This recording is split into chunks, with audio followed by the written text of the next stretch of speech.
Hi Gold Coasters, my name's Josephine Moon. Thank you so much for coming along to see me today, and thank you so much to Gold Coast Libraries for having me along for this special virtual authors event. I'm really pleased to be here. Today I'm going to be talking to you about my new book, The Cake Maker's Wish, which is a contemporary small village story set in the Cotswolds in England. And at the end I'll be answering some questions that Gold Coast Library have sent me to give you a bit more information about some things you're interested in. So, to summarise, The Cake Maker's Wish follows Olivia Kent, who is a single mum in Richmond, Tasmania, and her young son Darcy, who's 7 years old. And when the book opens, Olivia has found herself at a crossroads where her ma has passed away. Now, ma is actually her grandma, but she lost her birth mother when she was quite young, so grandma just became ma. So ma was the only person, she had left in her family, and she feels sort of untethered now, I guess, without her in her life, and she doesn't know what to do. And Darcy's had some problems at school, and so they're both feeling lonely and disconnected. She stumbles across an idea posed by a small village in the Cotswolds called Stonedon, and Stonedon is where her grandma came from originally as a 10-pound pom. And the village has been dying economically and socially for many years, and have come up with an experimental village revival project, which they call the Renaissance Project, whereby they invite people with heritage links to the area who have a profession and preferably children to come to their village and start a new life there and rebuild the village from the inside out. So that's what she does. She jumps on board with that and goes over there full of hope for what she might find. The other reason she wants to go over there is because Darcy's father is Norwegian, and so Darcy has only ever known Helg through the internet. So by moving to England, it takes them significantly closer to where Helg is and gives Darcy and Helg that opportunity to build their relationship as well. So there's a lot of good reasons to go, and she goes over with a lot of hope, but when she gets there, things maybe aren't quite as rosy as she thought they might be. So on that note, I thought I would read you a small section of the beginning of the book where Olivia has just landed in Stonedon. So here we go. This is the beginning of chapter 2. When the 3 sharp raps sounded on the front door of the cottage, Olivia's and Darcy's fingers were coated with butter and flour. It was 24 hours since they'd arrived in Stonedon, and the jet lag was knocking them around, but they were keen to get the apple crumble into the oven so they could head out for a leisurely stroll and explore the village's winding streets. "A visitor already!" Olivia grinned at Darcy and wiped her hands on a tea towel. She hurried along the narrow hallway from the small kitchen to open the front door. It was barely ajar before an angry voice signalled that this might not be a charming English welcome to the neighbourhood after all. "Thief!" the elderly woman accused, her finger pointing directly at Olivia's chest. Olivia recoiled in surprise. "What?" "I saw you from my window," the woman hissed, powdered makeup flinting away from her frown lines, her head wrapped tightly in a paisley-patterned scarf. "Saw what?" "Don't play innocent with me. I watched you and that boy of yours stealing my apples. Cleaned up the whole lot, you did." Olivia's jet-lagged mind took a moment to process this. "But those apples were rotting on the ground." "It's my right to let my apples rot if I choose," the woman said. "But they were on our side of the hedgerow." Olivia was genuinely confused. "What sort of excuse is that?" The woman tapped the toe of her boot on the stone step. "I planted them, I pruned them, they're my apples." Olivia took a breath and smiled. "Could we start this conversation again?" She held out her hand. "I'm Olivia Kent. My son Darcy and I have just moved here and—" The woman ignored her outstretched hand. "I know who you are. You're one of the imports brought here by that devil-dealing Renaissance committee." She made a disgusted noise in her throat. "They've sold you a good story, but you should know that half the village is livid about this, and we don't want you here." Olivia turned this information over in her mind. "That's interesting," she said, feeling her nose twitch with concern. "I'd like to hear more about that. Perhaps we could have a coffee and talk it through sometime in the next few days.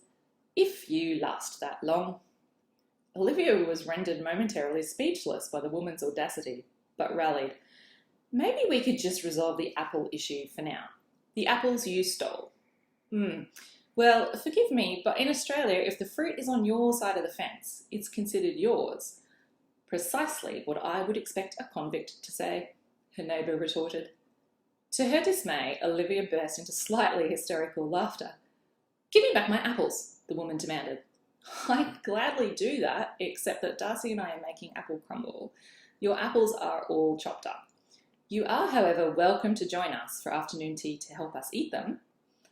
The woman's chin quivered and her eyes narrowed. This is not the end of this matter. She spun on her heel and strode away down the drive, boots crunching over the pebbles. So that gives you a bit of an idea of what Olivia has walked into in the village. Naturally, I think if you create a project like that, you are probably going to have a significant number of people who are just as unhappy about the project as those who are. So that's basically what she finds when she gets there.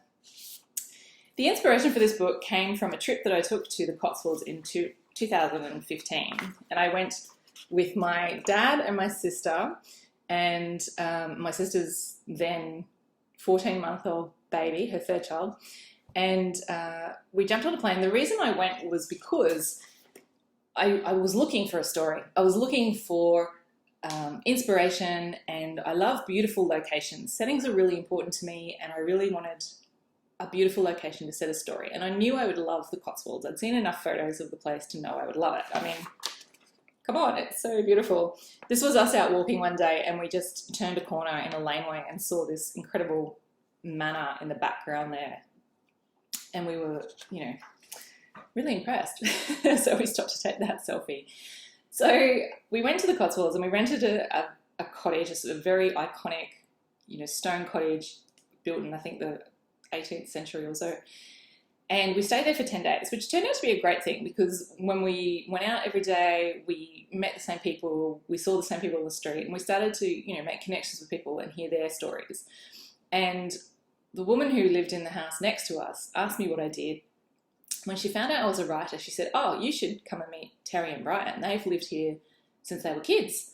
They grew up here in the 50s. And I said, I would love to do that because without fail, people are always the best source of inspiration and research for stories. And so I love hearing stories. That's why I write stories. So I said, sure, I'm in, let's go.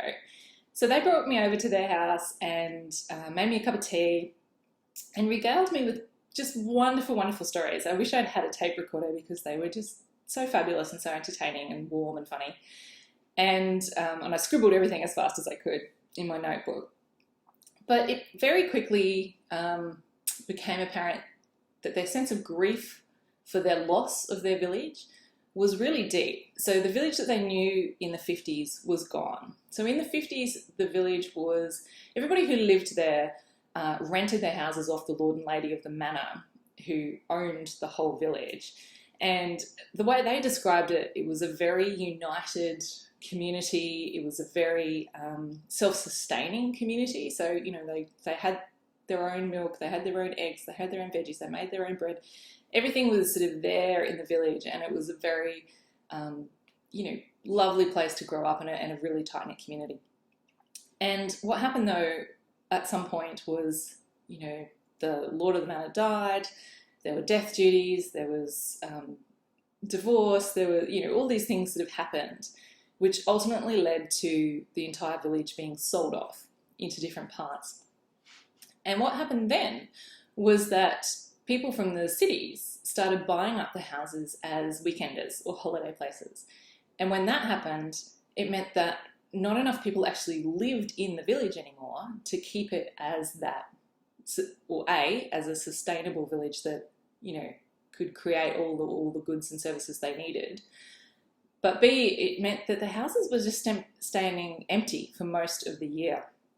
So it's kind of ironic. It's this really, really beautiful place, and Hollywood cinematographers love it, and tourists love it, and buses come through all the time with people taking photos of these beautiful buildings and the locations, but they're empty and there's nothing sort of going on inside. And so their grief for this situation really touched me. And I went back to my cottage and I thought, I'm sure there's some way I can bring this village back to life, even if that's just on the page in a novel. So I started making notes on that, and I wasn't sure how I was going to bring it all together, but I was determined I could. And so for me, that was a really strong hook, you know, that real grief and that real desperation and drive to get that village back together again.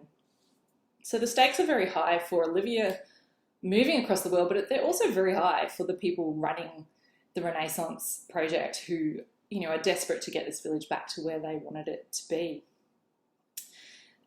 So I've started to talk about the research for the book, which involved, you know, going overseas mostly. It's one of the greatest perks of being a writer, that you can take research trips and they're tax deductible, and it's all bona fide research. It's lovely. It's all work. It's fantastic. So a lot of the research there happened on site in the village itself, and I take copious notes, and I draw maps, and I take heaps and heaps of photos, and of really bland things that, you know, you probably wouldn't want to see. I take photos of doorknobs, for example, so that I know exactly what a doorknob looks like or which way it turns and things like that. And the other thing I needed to research was the food element of my book. So I write what I call foodie fiction. So all of my books have a food theme, I guess, running through them. So food is at the center of the story, and it is driving the narrative in some way. And usually my main characters are, you know, artisans of some sort and business owners often as well, because I do love writing about women in business, and I love food. So I'm very much what I would describe as a method writer. So just like a lot of actors will say they're method actors, when they take on a character role, they have to go and do what their character does and learn about the life for that character. I feel like I need to do the same for my characters, and specifically with the food as well. So for example, when I wrote The Chocolate Promise, I went and learned how to make chocolate, because I thought, well, if my main character is making chocolate, I need to know what that feels like. I need to know what it smells like, what are the things that can go wrong. That's always very handy to know. So for this book, I interviewed Katie, who is a cake maker in my village in Karoi. Her business is Buttercup Cupcakes. And I said, tell me what it's like to be a cake maker. So I was interested in things like, what are the rhythms of your day? You know, what time do you have to get up? If you're doing a wedding or something that day, what time do you have to get up? The answer is 3 a.m. And, you know, those sort of details really helped me bring a character to life.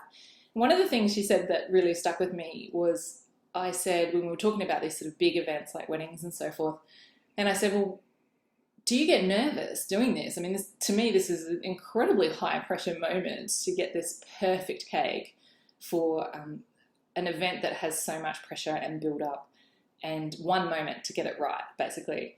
And she said, no, never. And because that's her trade, that's what she knows so well. That for her is the easy bit. That for her is, you know, the lane she's comfortable in. And so I gave that characteristic to Olivia.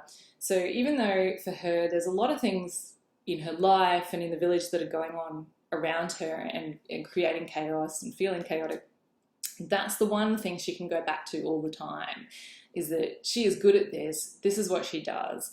This is what she loves.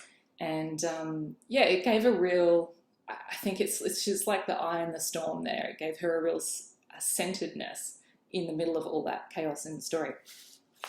So it also meant, though, that I wanted to learn, well, I mean, obviously I make cakes, but I'm far from a professional cake maker, but I did want to invest some time into upping my skills a little bit. So I'd never piped icing, for example. So I sort of started buying some, you know, icing bags and things like that, and trying to teach myself how to learn to make icing, and tackling some recipes that were sort of more difficult than what I would usually tackle. And one of the things I did was I decided to enter my local show, which is the Noosa show, and I made a Persian love cake and put it in. I never entered a cake into a show before, and I did, and it got second prize, which was a bit exciting, I have to say. Particularly because that morning I'd popped a tendon in my thumb and the beaters broke and all sorts of things happened, but I was determined this cake was going to get to the show. So the Persian love cake appears in the book as well. There's a big event in the story that requires a big spectacular cake, and Olivia works on a Persian love cake. And I've put the recipe for that book, the second prize winning cake, in the back of the book for you too. So if you're somebody who loves recipes and you love to have a go at recreating some of those things in the book, you'll find that recipe there. I've also, in the lead up to the book coming out, I baked my way through quite a lot of the food in the book, and made gingerbread and cupcakes and all sorts of things, and I have put a lot of those recipes on my website as well. So if you're keen to discover some more recipes, you will find them on my website. So I did want to show you another photo from my time in the Cotswolds, and that is this one, and it is a bowl of apples. So when I go places and do location research, I will take as many real things as I can and use them to build my little world. So I'm quite an intricate world builder. I spend a lot of time building worlds, not just locations, but the worlds within those locations as well. And when we got to our stone cottage, I was utterly thrilled to find this hedgerow of apples in the backyard. And this was really exciting for me for two reasons. One, because I love apples and I will happily eat any dessert that has the word apple in it. And so that was exciting in itself. And I'm a huge apple crumble fan. So there were all these apples on the ground and I was like, great, this is awesome. And quickly ran around picking up all the apples. And to be clear, they were in the backyard of the cottage we were renting. They were definitely on the property where we were staying. The other thing I found really exciting about those trees was that I'd never seen an apple tree, because I live in subtropical Queensland. There are no apple trees around, and I'd literally just never seen an apple tree. So I loved that. I love knowing where food comes from, and I'm really passionate about that, of sort of following food from its origins through to consumption. So I got all these apples and I started making apple crumble, and look at them, they're so cute. They were really little too, they were only about that big, but they were quite sweet. We did discover quite a few crab apples as well, which are not so sweet. Anyway, I was making all this apple crumble and we were eating it with the cream, and then we ran out of the cream, and then so we started eating it with Bailey's Irish cream, which I can highly recommend. It was really, really good. And, we'd done this for a few days, and then I was speaking to the woman next door about this, and I said, oh, it's so great, you've got these apples in the backyard, and she was like, no, they're not your apples. And I said, oh no, they're just like the ones on the ground in the yard. And she said, no, they're not yours. You can't use them. Don't pick them. And I was really taken aback by this, because one, again, that's just not my experience. It's my experience is that if the fruit's in your yard, it's your fruit. But also I just tucked that away. I thought that was such a great potential place of conflict to start a story, or to start an interaction between two characters. And those are the kinds of things that you really discover spontaneously when you're out on research trips. You think you're going looking for one thing, and it is setting and it is location, it's all those things, but it's those little stories inside those places that you really can't get any other way than actually being on location. And again, talking to people. People always have just the best things to say. So another detail that made it from the village into the book was this beautiful river here. And, the stonework's incredible. I spent a long time just, eyes boggling at the amount of stone in the Cotswolds, and just trying to wondering where did it come from? How did it get here? How long did it take to get here? All done hundreds and hundreds and hundreds of years ago, when you didn't have jackhammers or, all of these great things. I mean, it's just mind-blowing to think that this was all done by hand. There was also a little laneway, so they have a lot of public access space in the UK where you can walk through fields and things like that. And so my dad and my sister and my nephew in the pram went on this walk one day, and it was absolutely gorgeous, and that's where we stumbled across that manor house. And we kept going, and we were going through fields, and we'd heard that there was sort of a loop, that would bring us back to our cottage.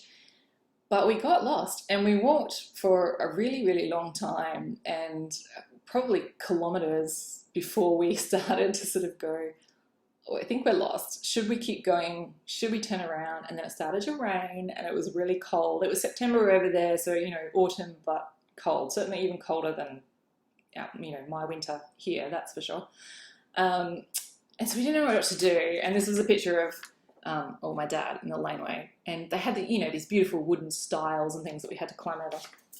And anyway, so that particular event then inspired a scene in the book too, where Olivia goes on a ramble with Grayson, who is a farmer in the local area, and it starts to rain and they get a bit lost. And so yeah, it's those kind of adventures that really make their way into my stories that I really love. It's those human experiences that really bring that inspiration, I think, for stories. So I'm going to have a look at some questions now. One of the questions is, do you have any advice for budding writers? I have several top tips for budding writers. And the first one I really want to talk about is that I see a lot of people who want to write jumping straight into trying to write a novel. And to me, this seems a little bit like trying to build a house before you've learnt to pitch a tent, or at least build a cubby or a tree house or something.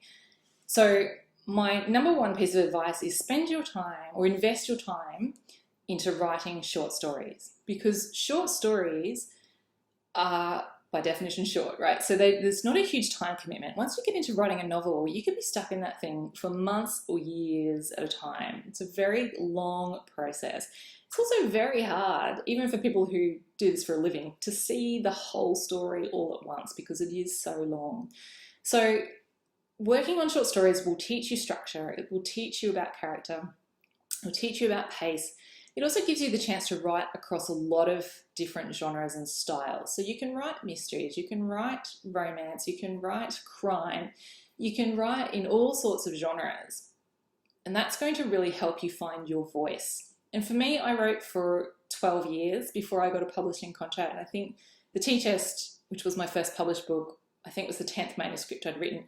And I was writing across a whole bunch of different genres. I was writing fiction, I was writing non-fiction, I was writing children's, and I was memoir, and it was just all over the place. And I didn't really know what sort of story I wanted out there in the world. But at the same time, I spent a lot of years invested in writing short stories and got myself a writing buddy, and we would write a short story every month, and then we'd meet up for coffee, and we would exchange the stories and give each other feedback. And that was a really brilliant grounding for me, and it really showed me where my strengths were, and it showed me where my weaknesses were and what sort of styles and things that I really wasn't actually very good at and probably shouldn't waste my time there. So short stories, the great thing about short stories too is that there's a lot of competitions out there for short stories. And if you can get a few of those short stories that are shortlisted or win prizes or get published in magazines and journals, that starts to build you a bit of a resume as well. So when you want to go and pitch your full-length novel to a publisher or an agent, you've got a few credits behind you there, and that's really valuable. So yeah, play with a short story. You can knock out 1,000 words or 3,000 words in a day if you want to, certainly in a week. That's not a huge amount of time, whereas a novel is a massive, massive commitment. So yeah, don't skip the baby steps and spend some time there. The next big projects that I'm working on. So next year's book is currently titled The Jam Queen. And this is a bit related to a question, what was I doing during lockdown? And in lockdown, I had my son at home and homeschooling, and which really messed with my writing routine there. And I was trying to finish the first draft of The Jam Queen. So that was really tough. And it's a lot of people going through a lot more than that, of course, but it was certainly tricky. And basically I had to go back to working the way I did when he was a baby, which was messily and ad hoc and at times that didn't really suit me, and just times that I had to deal with in shorter amounts of time rather than indulging in 3 or 4 hours at a time. So, but that was what I was working on then in lockdown. And then The Jam Queen, its title may change. Most of my titles do change, but I think it'll be in that ballpark somewhere. And it follows a family. So it's a family drama, and it follows a family of jam queens from the Barossa Valley who have a lot of tension going on in the family, but they're all sort of trying to keep it together, and they go on the GAN. So the GAN, the very iconic train that goes from Darwin down to Adelaide. It's right straight through the centre of Australia, and they go on there to celebrate the mother's 70th birthday. So that's a nice little pressure cooker for people who are not particularly at ease with each other. And so and there's jam, there's obviously jam. And so I've been doing a lot of jam research for that one as well, making a lot of jam. I also put some jam into the show and was blown away. That one won first prize at the Brisbane Ecod last year. So that was pretty exciting as well. I think I might be hooked on showing now. It's a bit exciting. But again, the process for that was, why would I do that? Was because my characters are professional competitive jam makers. So if they're entering competitions, I need to know how that works, right from, you know, the paperwork through to the judging and the dropping off and the collecting and, you know, the prizes and all of that kind of stuff. So working on that, I finished the first draft. I'm now trying to work on my second draft of that. As well as that, I'm always, because writers are always working at least a year in advance. And I'm actually starting a bit of preliminary research now for my book for 2022. So the research can start, you know, a good 2 years out, and then projects kind of come onto my desk and come off, and I shuffle them around.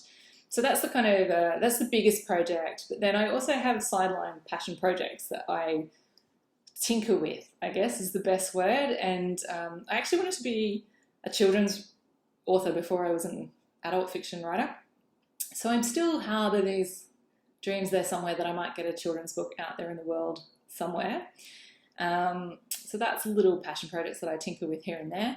And I'm also really interested in script writing and playwriting, and that's all passion, fun stuff that I would like to devote a bit of time to here and there as well. Plus, I also write non-fiction, and I've always got a few non-fiction ideas floating around as well. So at this point, I would like to say thank you so much for coming along and listening today. And thank you so much to Gold Coast Libraries for hosting these events and keeping us all connected during these times. I'm really pleased to have been part of this program. And if you would like to stay in touch with me, I would love to hear from you. My website is josephinemoon.com, and my social media, I'm on Facebook, and I have a personal page there as well as an author page, and the author page is where most, you know, my competitions are run and things like that. I do a lot of competitions, so it's worth jumping on there and seeing if you can win yourself a prize here and there. And I am on Instagram as well, where I post an awful lot of photos of animals and food, pretty much. They're my biggest, the biggest things I photograph in a day. So thank you very much. It's been lovely to be here, and wishing you a well and safe rest of the year. Thanks, guys.